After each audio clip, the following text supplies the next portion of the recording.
Akibat gangguan pembangkit tenaga listrik di Paiton, hampir 2 jam listrik di seluruh Bali padam. Akibatnya sejumlah fasilitas umum terganggu.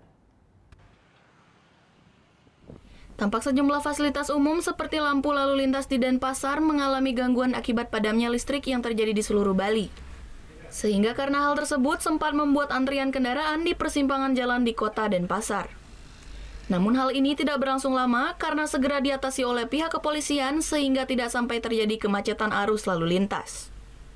Sementara itu, padamnya listrik di Bali disebabkan adanya gangguan pembangkit tenaga listrik yang ada di Pacitan, Jawa Timur, sehingga berimbas pada terganggunya jaringan listrik di pembangkitan tenaga listrik di Paiton.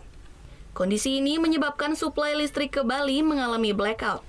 25% ya listrik kita di Bali ini disuplai dari kabel laut di Jawa. Karena pembangkit Paiton trip, maka sistem tidak mampu untuk menerima beban kehilangan yang seketika tadi, sehingga langsung padam.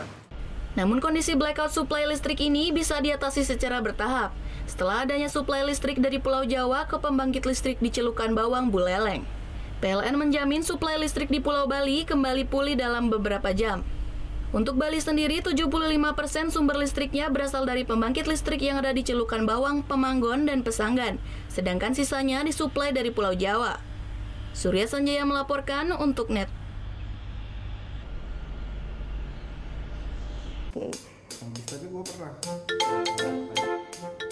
Nah, udah kan untuk beritanya? Jangan lupa di-subscribe, di-like, dan juga di-komen ya akun YouTube dari Net Bali.